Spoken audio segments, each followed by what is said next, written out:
Hi friends, ಎಲ್ರಿಗೂ ನಮಸ್ಕಾರ. ಇವತ್ತಿನ ವ್ಲಾಗಲ್ಲಿ ನಾವು ಕ್ಯಾಪ್ಸಿಕಮ್ ಗ್ರೇವಿ ಹೆಂಗೆ ಮಾಡೋದು ಅಂತ ನೋಡೋಣ. ಇದನ್ನು ನಾವು ಚಪಾತಿ, ರೋಟಿ, ರೈಸ್ ಎಲ್ಲದಕ್ಕೂ ಯೂಸ್ ಮಾಡ್ಬೋದು. ಫಸ್ಟು ಏನೇನು ಇಂಗ್ರೀಡಿಯೆಂಟ್ಸ್ ಬೇಕು ಅಂತ ನೋಡೋಣ.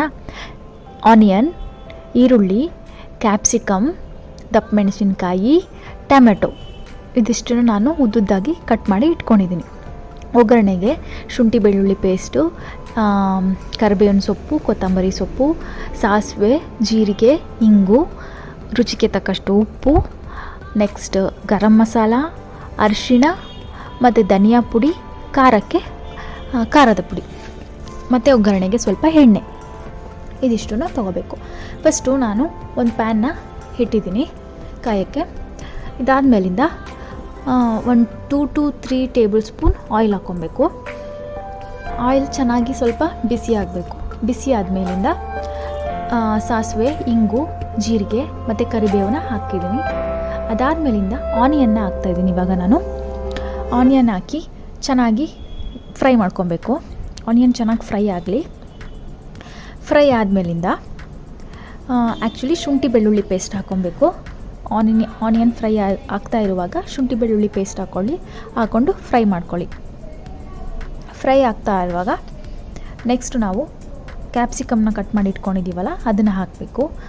ಇದು ಮೆಥಡ್ ಹಾಗೇ ಒಂದಾದಮೇಲೆ ಒಂದು ಯಾವ್ದು ಹಾಕ್ತಿದ್ದೀರಾ ಅದು ತುಂಬ ಇಂಪಾರ್ಟೆಂಟ್ ಆಗುತ್ತೆ. ಟೇಸ್ಟ್ಗಳು ಚೇಂಜಸ್ ಬರುತ್ತೆ. ಮಾಡೋ ಮೆಥಡ್ ಚೇಂಜ್ ಆದರೆ ಟೇಸ್ಟು ಚೇಂಜ್ ಬರುತ್ತೆ. ಇಂಗ್ರೀಡಿಯೆಂಟ್ಸ್ ಒಂದೇ ಆಗಿರ್ಬೋದು, ಆದರೆ ಮೆಥಡ್ ಚೇಂಜ್ ಆದರೆ ನಿಮಗೆ ಟೇಸ್ಟು ಚೇಂಜ್ ಆಗುತ್ತೆ. ಓಕೆನಾ? ಇದು ಕ್ವಿಕ್ಕಾಗಿ ಮಾಡ್ಕೊಬೋದು ಮನೇಲೇ ಬೇಗ. ಮನೇಲಿ ಏನು ಪದಾರ್ಥ ಇರುತ್ತೆ ಅದನ್ನೇ ಯೂಸ್ ಮಾಡ್ಕೊಂಡು ಮಾಡುವಂಥದ್ದು ಕ್ಯಾಪ್ಸಿಕಮ್ ಗ್ರೇವಿ. ಇವಾಗ ನಾನು ಹೇಳ್ಕೊಡ್ತಾ ಇರೋದು. ಜಾಸ್ತಿ ಕ್ಯಾಪ್ಸಿಕಮ್ ಹಾಕ್ಕೊಳ್ಳಿ.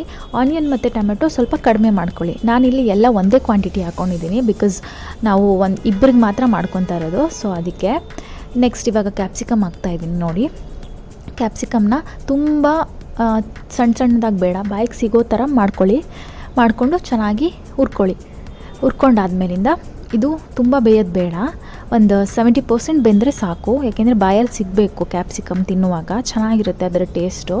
ಅದಕ್ಕೋಸ್ಕರ ಅದಾದಮೇಲೆ ಕೊನೆಯಲ್ಲಿ ನಾನು ಟೊಮೆಟೊ ಹಾಕ್ಕೊತಾ ಇದ್ದೀನಿ. ಇವಾಗ ಅದನ್ನು ನಿಮ್ಗೆ ಹೆಂಗೆ ಬೇಕು, ಸಣ್ಣದಾಗಿ ಬೇಕು ಅಂದರೆ ಸಣ್ಣದಾಗಿ ಹೆಚ್ಕೊಳ್ಳಿ, ಇಲ್ಲಾಂದರೆ ಮೀಡಿಯಮ್ ಸೈಜಲ್ಲಿ ಹಚ್ಕೊಳ್ಳೋಣ ಅಷ್ಟೇ. ಹಚ್ಕೊಂಡು ಚೆನ್ನಾಗಿ ಇವಾಗ ಹಾಕ್ಬಿಟ್ಟು ಹುರ್ಕೋತಾ ಇದ್ದೀನಿ. ನೋಡ್ತಾ ಇದ್ದೀರಲ್ಲ, ಎಲ್ಲ ಕಲರ್ಫುಲ್ಲಾಗಿ ಕಾಣಿಸ್ತಾ ಇದೆ. ನೀವು ಒಂದು ಸತಿ ಮಾಡಿ ನೋಡಿ, ತುಂಬ ಚೆನ್ನಾಗಿರುತ್ತೆ ತಿನ್ನೋದಕ್ಕೆ. ಮತ್ತು ಬೇಗ ಕ್ವಿಕ್ಕಾಗಿ ರೆಡಿ ಆಗುತ್ತೆ. ಇದು ತುಂಬ ಏನು ಟೈಮ್ ತೊಗೊಳ್ಳೋದಿಲ್ಲ.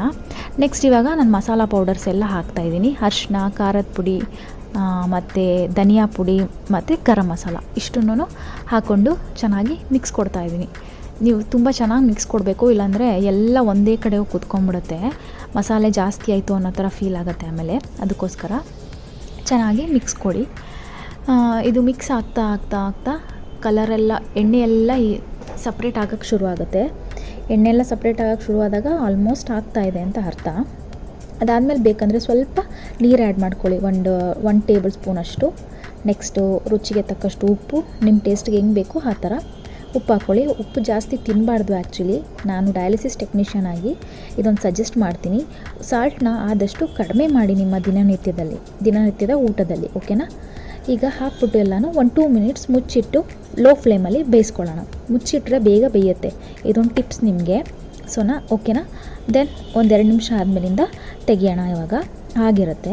ಚೆನ್ನಾಗಿ ಮಿಕ್ಸ್ ಮಾಡಿಬಿಟ್ಟು ಕೊತ್ತಂಬರಿ ಸೊಪ್ಪನ್ನ ಕಟ್ ಮಾಡಿ ಇಟ್ಕೊಂಡಿದ್ದೆ ಅಲ್ಲ, ಇವಾಗ ಅದನ್ನು ಲಾಸ್ಟಲ್ಲಿ, ಯಾವಾಗಲೂ ಕೊತ್ತಂಬರಿ ಸೊಪ್ಪನ್ನ ಕೊನೆಯಲ್ಲಿ ಹಾಕ್ಕೊಂಡು ಗ್ಯಾಸ್ನ ಆಫ್ ಮಾಡಿ. ಈಗ ನಾವು ಮಾಡಿರೋ ಕ್ಯಾಪ್ಸಿಕಮ್ ರೈಸ್ ರೆಡಿಯಾಗಿದೆ. ಒಂದು ಸತಿ ಟೇಸ್ಟ್ ಮಾಡಿ ಹೇಗಿದೆ ಅಂತ ಹೇಳಿ. ಇದನ್ನು ಚಪಾತಿ, ರೈಸ್, ಪರೋಟ ಯಾವುದಕ್ಕೆ ಬೇಕಂದ್ರೂ ಯೂಸ್ ಮಾಡ್ಕೋಬೋದು. Thank you for watching. Subscribe ಮಾಡೋದನ್ನು ಮರಿಬೇಡಿ. ದಯವಿಟ್ಟು ಲೈಕ್ ಕೊಡಿ.